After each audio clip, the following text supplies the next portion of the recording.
జై శ్రీరామ్. అందరికీ నమస్కారం. వెల్కమ్ టు న్యూస్ అఖండ. నేను మీ కస్తూరి శ్రీధర్. మిత్రులారా, ఈ న్యూస్ ఒకసారి చూడండి. బంగ్లాదేశ్ వీళ్ళంతా వీళ్ళ బతుకెంత, వీళ్ళు వచ్చేసి భారతదేశం మీద అణుబాంబులు వేస్తారంట.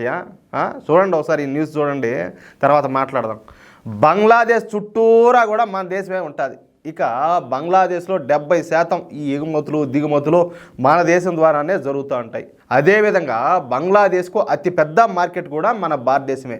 భారత్ బంగ్లాదేశ్ల మధ్య ప్రపంచంలోనే అతిపెద్ద రెండవ సరిహద్దు రేఖ అయితే ఉండాలి. అర్థమవుతుందా? భారతదేశం యొక్క శక్తి సామర్థ్యాల ముందు బంగ్లాదేశ్ అసలు పోల్చనే కూడా చెప్పాలంటే. భారత్ కనుక ఇప్పుడు మన పాకిస్తాన్ విషయంలో ఏం చెప్తాము, మనందరం కనుక పోయి ఉచ్చబోసామంటే కొట్టుకోమవుతుంది పాకిస్తాన్ అంటాం. కానీ ఈ బొంగులో దేశట కాదు, దీన్ని ఉచ్చ కూడా భయపడ మన ఊతే ఎగిరిపోతుంది. ఈ ఊతే ఎగిరిపోతుంది. అది వాళ్ళ బతుకు, వాళ్ళ శక్తి. ఆ ఊతే ఎగిరిపోయే దేశము ఈ బొంగులో దేశం. అయితే గత 3 నెలల నుంచి మన భారతదేశం ఈ బంగ్లాదేశ్కు కొన్ని రకాల ఎగుమతులు దిగుమతులను బంద్ చేస్తేనే 3 నెలల్లో 2 లక్షల కోట్ల రూపాయల ఆర్థిక నష్టం అయితే ఏర్పడిందనమాట. ఇక బంగ్లాదేశ్ వస్త్ర పరిశ్రమ దీవాలా తీసి బంగ్లాదేశ్లో ఉన్నటువంటి లక్షలాది మంది ఉద్యోగులు అయితే రోడ్డు మీద పడినారు. ఒక పక్క తినడానికి తిండి లేక ఈ బంగ్లాదేశ్ జాంబిగాళ్ళు నకనకలాడిపోతారు. ఇప్పుడు భారత్ కనుక ఈ ఆహార ధాన్యాలను సప్లై చేయకపోతే బంగ్లాదేశ్ పరిస్థితి ఇంకేలా, ఇంక వాళ్ళకి దిక్కే తెలియదు ఇంక వాళ్ళు ఏం చేయాలనో. అలాంటి పరిస్థితి అనమాట.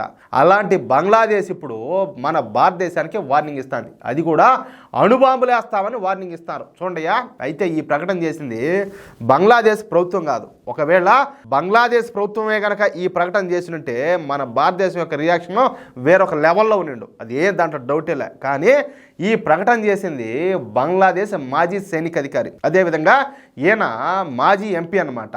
ఈ మాజీ సైనికాధికారి పేరు ఒలీ అహ్మద్.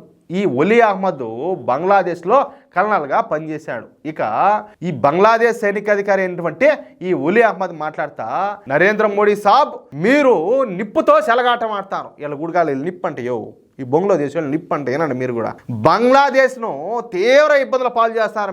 మేము తలుచుకుంటే భారత్ను ఏమైనా చేయగలుగుతాం. మాకు అనేక మిత్ర దేశాలు ఉన్నాయి, వాటిలో అణుబాంబు కలిగినటువంటి దేశాలు కూడా ఉన్నాయి. అంటే వీడు అర్థం వచ్చేసి పాకిస్తాన్ అని. ఏది మన ఈ మధ్య కూడా ఈ బఫూర్ గాడు, అదే మహమ్మద్ యూనస్ పోయి పాకిస్తాన్ వాళ్ళతో సంప్రదింపులు చేసి వచ్చాడు కదా, వాళ్ళతో కలిసి మాట్లాడిచ్చాడు కదా, అది వీళ్ళ ఉద్దేశం.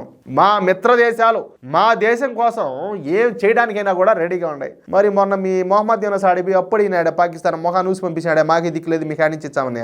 మళ్ళీ మీకు అణుబాంబులు కూడానా? సరేలే, మీరు గనక గీత దాటి మా బంగ్లాదేశ్ పైన దాడి చేయాలని చెప్పి భావిస్తే మా మిత్ర దేశాలు చూస్తా ఊరుకోవు. అవి మీ సంగతి చూస్తాయి. మమ్మల్ని మీరు తక్కువగా అంచనా వేయద్దు. మా బంగ్లాదేశ్ సైనికులు ఒక్కొక్కరు ఒక్కొక్క నిప్పుకాణం లాంటి వాళ్ళంట. నీ గుడిగాల పోయి ఒకసారి పాకిస్తాన్ వాళ్ళని అడగండి. భారత సైన్యం ఎలాంటి వాళ్ళు, వాళ్ళతో పెట్టుకోవచ్చునా పెట్టుకోకూడదు అని చెప్పి చెప్తారు. పోయి అడగండి ఒకసారి. మేము దలుచుకుంటే భారత్ను మేమేమైనా చేయగలుగుతాం, కానీ భారత్ను మా మిత్రదేశంగా భావిస్తున్నాం కాబట్టి ముందు వెనక ఆలోచన చేస్తున్నాము అంట. అవునా? మరి ఇప్పుడు బంగ్లాదేశ్లో జరుగుతుంది ఏంది? ఏ గోళీలు ఆడతానాడా?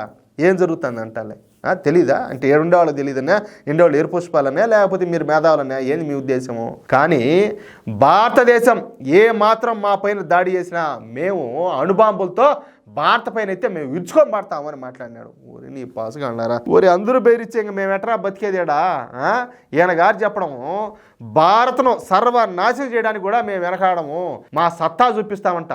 సీరియస్గా, చాలా సీరియస్గా కామెడీ వ్యాఖ్యలు అయితే వేసాడు. చూడండి ఒకసారి, నవ్వురాలా మీక?